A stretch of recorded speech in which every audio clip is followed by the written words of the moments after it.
Duchamp's great ambition was a very, very bold one. It wasn't how to be a better artist. It was how to redefine the question of what is it to be an artist. He himself said in an interview that probably his greatest contribution among many to the art of that century was the idea of the ready-made.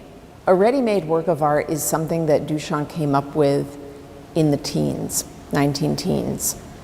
And it was the idea that literally he could go to a store, choose an item, or maybe a couple of items, and put them together, set it up in his studio, and call it a work of art. This means that all of these notions that had gone for centuries with the idea of an artist, such as that you were a skilled painter, or that you knew how to carve or to mold, all of these ideas associated with the beauty of a creation or with the suddenness of inspiration are gone. He, of course, was a painter when he started out, first making Impressionist pictures. Then, after Picasso led the way with Cubism, he made a variety of Cubist paintings. After he had been painting for about a decade, he decided, you know, what's the point if I'm one more very good or even excellent painter? I'm not changing the world. He bought a bicycle wheel and a kitchen stool, put them together, the wheel on top of the stool, and kept it in his studio.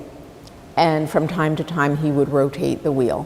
One of the first ready-mades he made when he got to New York, where he was encountering snow, was a work that he called In Advance of the Broken Arm. Oftentimes, the ready-mades had a title that was part of the work of art. Brought it at a hardware store on the Upper West Side, took it to his studio, hung it up. That was a ready-made. People, what should I say, tend to romanticize quite a bit the meaning. What's the choice behind the wheel and the stool? Is it sedentary and motion? Is it round and round? You can go on, and it brings out some really kind of almost like parodies of what art historians or critics might say. But Duchamp maintained that it wasn't a matter of aesthetics and that what really was a matter of the artist's brain.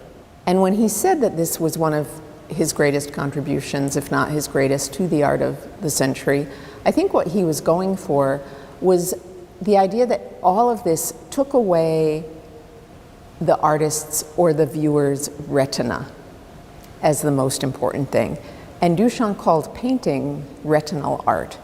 And it was sort of like it was all about what you would see with brushstroke and color. Duchamp is trying to say retinal is substituting a lot for just dumbness, almost like religion is the opiate of the people.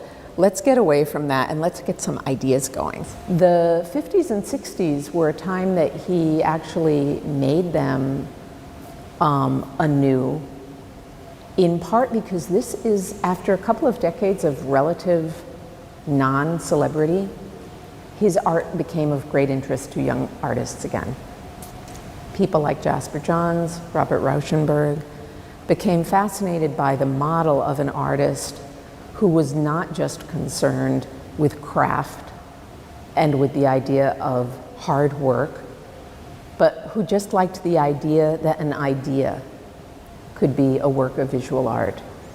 With pop art, with minimal art, and with what we now have come to call conceptual art in the 1960s, all of this depended to an immense degree on the precedent of Duchamp in the teens having said to the world, what matters for a work of art is what's going on, the choices that are being made, the decision that an artist makes. Then he declares, or she declares, something to be a work of art as an idea, as a concept, and that's all that it needs, in fact, to be a work of art. And it's amazing, when I go on tours through these galleries with visitors, you know, they're looking at all kinds of abstract, pretty difficult to decipher paintings on canvas, and they're taking it really well. When we come to here, still 100 years later, invariably I get, why is that art? And I think that's one of the great tributes to Duchamp having succeeded at what he was setting out to do. He got people to question what otherwise is something that they just take for granted without a second thought.